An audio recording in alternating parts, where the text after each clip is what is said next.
샬롬, TT에서 2단계 8주 만에 성경을 일독, 8주 만에 성경을 일독하는 8경 2주차 시작하도록 하겠습니다.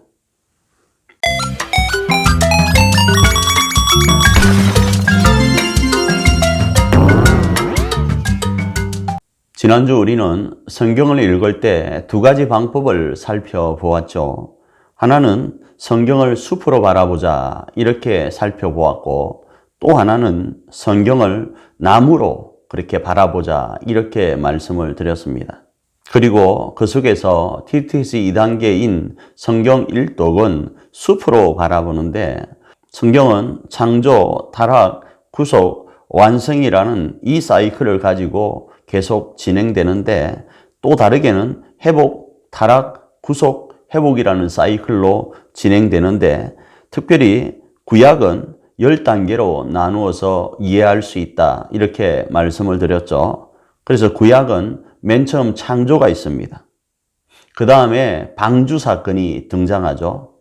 그 다음에 족장 시대가 있고요. 그 다음에 애굽이라는 시대가 있습니다. 그리고 애굽에서 출애굽해서 가나안이라는 시대가 있고요. 이 가나안에 들어가서 사사시대를 거치죠. 그리고 사사시대를 거치고 난 이후에는 사울을 시작으로 하는 왕정시대, 사울과 다윗과 솔로몬의 그 시대를 거치고 나서 이스라엘은 930년에 분열되죠.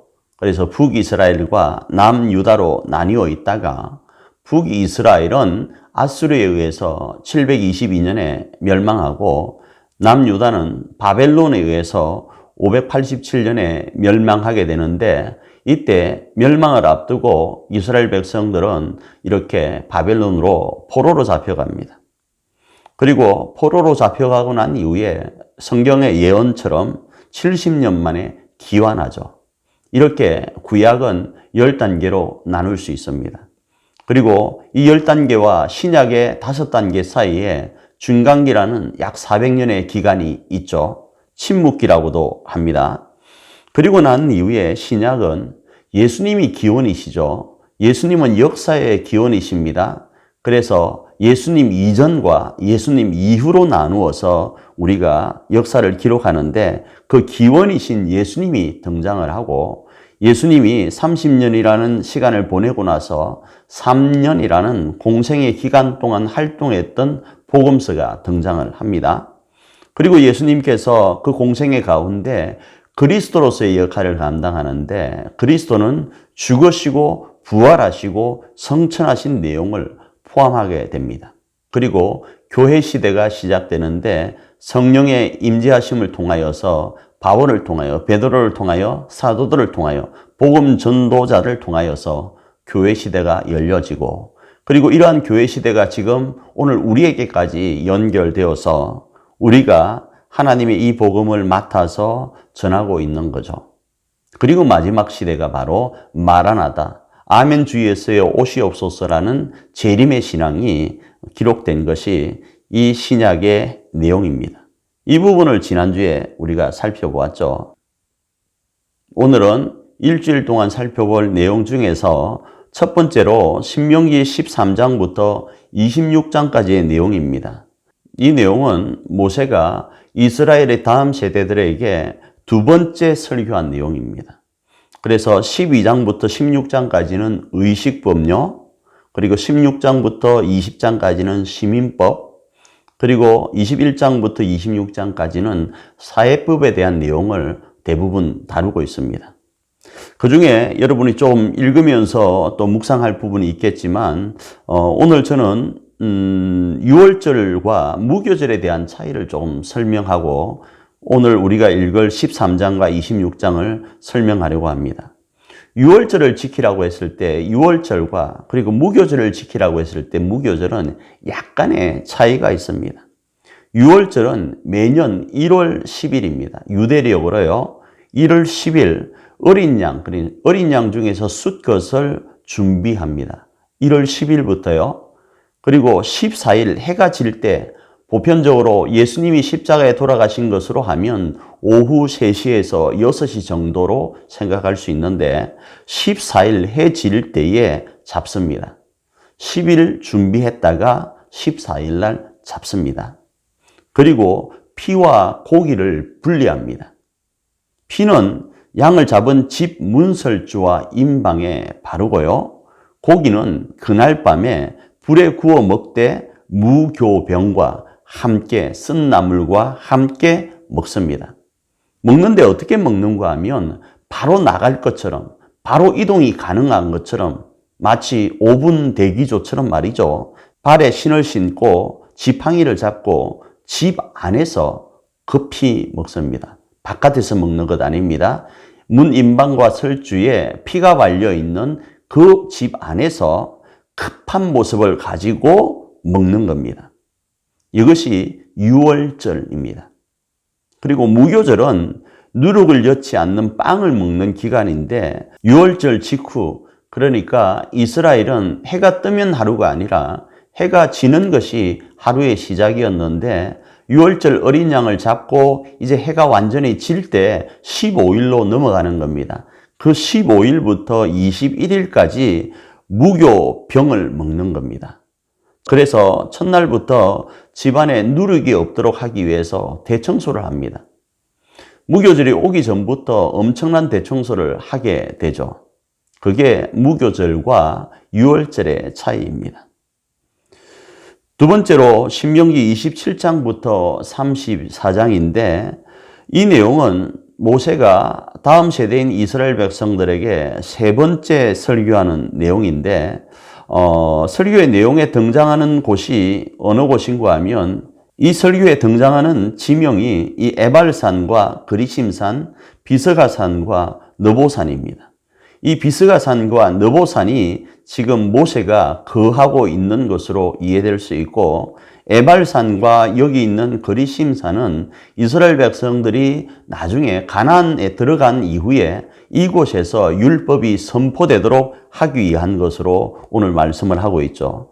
그래서 27장부터 28장에는 복과 저주 중에 복을 선택하라 라는 내용이 기록되어 있고 그 중에서 그리심산은 축복의 산, 에발산은 저주의 산, 그리고 많이 등장하는 내용 중에 한 단어가 바로 여수룬이라는 겁니다. 여수룬의 뜻은 고든 자입니다. 그래서 여기서 여수룬은 이스라엘의 사명적 별명이 되는 겁니다. 바로 이런 내용을 가지고 모세는 느보산과 비스가산 여기에서 저 에발산과 그리심산과 이 가나안 땅, 하나님이 약속하신 땅을 바라보면서 설교하고 이스라엘 백성들과 작별을 고했던 겁니다. 다음으로 여호수아서 1장부터 12장인데 주요 내용은 가나안 정복 사건입니다. 그 내용은 BC 1406년부터 1400년 정도로 생각할 수 있는데 여리고성 정복이 6장에 등장을 하고 이 여리고성 정복은 군사적 정복이 아니었죠. 찬양단을 앞세우고 소리를 외침으로 무너지는 그 역사가 있던 곳이었고 아이성 패배와 그 정복의 내용들이 등장을 하죠. 아이성의 패배와 정복은 전적인 하나님의 은혜와 인간의 책임이 어떠해야 되는지를 강조하는 겁니다. 그 다음에 기드온 족속이 이스라엘 경내에 거주할 수 있도록 허락하는데 하나님께 묻지도 않고 그렇게 자신들이 허락함으로 일어났던 사람에 의한 계약이었죠. 그리고 10장까지는 남부 지역, 이 부분이 되겠죠. 이 남쪽 지역을 점령하는 내용, 그 다음은 이 11장에서는 이 북부 지역을 점령하는 내용이 바로 여호수아서 1장부터 12장 가운데 등장을 합니다. 다음으로 여호수아서 13장부터 24장인데 제가 여러분에게 이스라엘 12지파를 외우라고 말씀을 드렸죠. 그래서 구체적으로 외우면 이렇게 외울 수 있죠. 야곱에게는 12명의 아들이 있었다. 이렇게 고무줄 놀이도 하잖아요. 그 중에 야곱에게는 레아라고 하는 아내가 있었죠. 이 아내로부터 먼저 4명의 자녀를 얻습니다. 그러자 야곱이 정말로 사랑했던 둘째 부인인 라헬이 시기하여서 자신의 몸종을 야곱에게 주죠. 그러자 이 몸종이 2명의 자녀를 놓습니다. 그러자 레아가 이번에는 시기해서 자신의 몸종을 야곱에게 줍니다. 그러자 그 몸종이 2명을 낳고요. 그리고 난 이후에 레아가 또 2를 놓고 우리가 잘 알고 있는 딸 하나를 낳는데 그 딸이 바로 디나입니다. 그리고 이제 라헬이 2명을 낳게 되죠. 그 2명이 바로 요셉과 베냐민입니다. 이 이름이 바로 이 지도에 등장하는데 이 12지파 중에서 제가 말씀드린 것처럼 레위 지파는 빠지고 그 다음에 요셉 지파가 빠지면서 므낫셋과 에브라임이 등장하게 되고 요단강을 기점으로 해서 우측편과 좌측편에 므낫셋이 반반 이렇게 나뉘어진 것으로 이해할 수 있는데 그래서 13장부터 24장까지는 땅 분배와 함께 도피성 6곳이 동쪽에 3개, 서쪽에 3개 이렇게 나뉘어서 있게 됩니다. 다음으로 사사기 1장부터 12장의 내용인데 제가 앞에서 아까 말씀을 참 안 드렸네요. 이 오른쪽 편에 이 위에 있는 거 있죠. 거리 50km라는 이게 대략적인 거리입니다. 그래서 지금 제가 여러분에게 보여드리는 이 지도는 위성 사진이거든요. 위성 사진이어서 거리가 대략 어느 정도 될지를 이렇게 가늠해 봐도 좋겠습니다.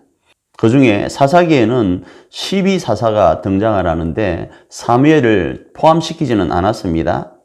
그 내용 중에서 11명의 사사에 대한 내용이 주류를 이루고 있는 것이 1장부터 12장의 내용입니다.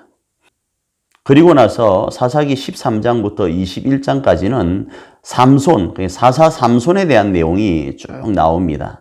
그리고 17장부터 21장까지는 이스라엘의 생활상이 등장을 하는데 미가가 우상 숭배를 하는 모습, 그리고 타락한 레위 가문의 내용, 그리고 이 타락한 레위 가문과 연결되어서 베냐민 지파가 비행을 행합니다.